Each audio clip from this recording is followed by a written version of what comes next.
I'm Hillary Mulick, a North Carolina wedding photographer, and on today's YouTube episode, I'm going to be talking about what you should be doing now before hiring a virtual assistant. I found myself a couple years ago in need of some help in my business, so if you are feeling the same, this is going to be a great video for you to watch. I just felt like there were so many little mundane things in my business that needed to be done, but I just couldn't do them all myself. And so if you're in that transition of having a lot of little things in your business that need to be done and wanting to hire a virtual assistant at some point in the future, here's something you can start doing now to make that transition a lot easier. So this is what you can do now before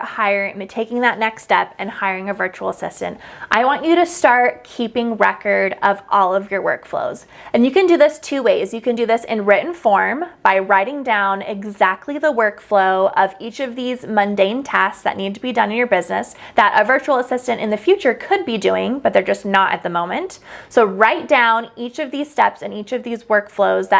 of a task that needs to be done, or you can do a video recording of this task being done so that when you hire a virtual assistant in the future, you have a video on how you like this task to be done. They can watch it and start doing that task for you. It's a really easy way of just keeping record of your workflows and how things are done in your business, and it'll help you transition into having a virtual assistant and having someone help you in the future with these tasks that need to be done but don't necessarily need to be done by you. So an example of this is a couple years ago, I was shooting a lot of weddings and I wanted to do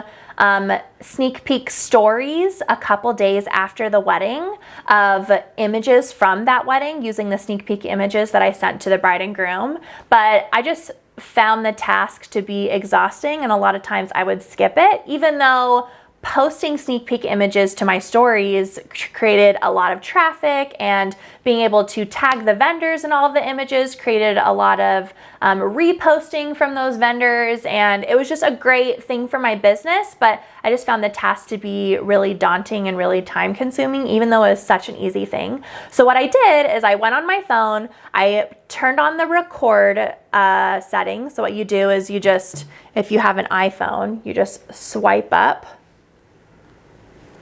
and this little button down at the bottom is the record button. So you can record and it'll start screen recording everything that's going on your phone. So I would screen record, I would show,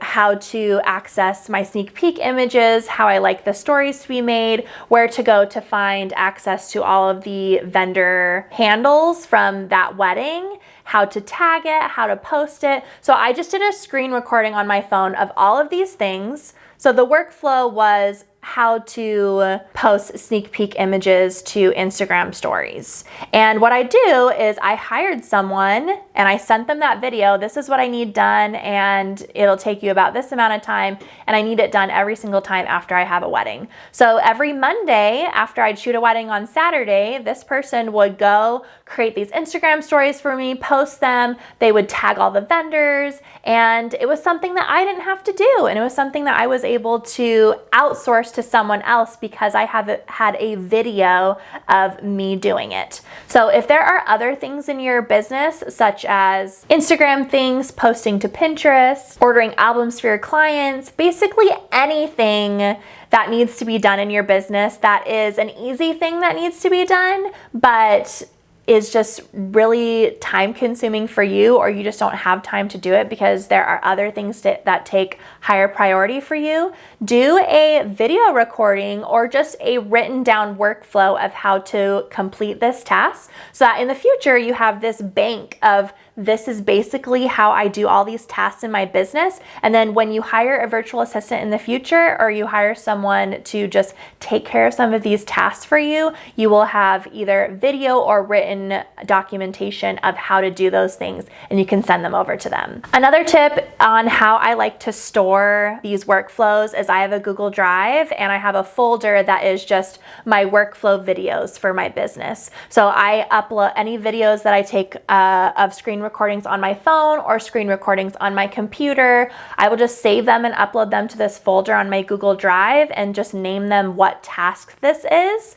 so that whenever I need help doing that task, I can just send that video to this person that I'm hiring and they can just take over that task for me. I hope that was helpful, and when you are looking at making that transition over to hiring some help and outsourcing some things in your business, having this bank of documentation on how things are run in your business is going to be a really great and easy way to teach someone how to do these tasks for you so that they can take them off your plate and you're able to prioritize other things in your business. If you haven't already downloaded my new free guide, it's right here, how to get 10 storytelling images with just one pose. It's my new guide on how I keep my couples calm and confident during our sessions, and I'm not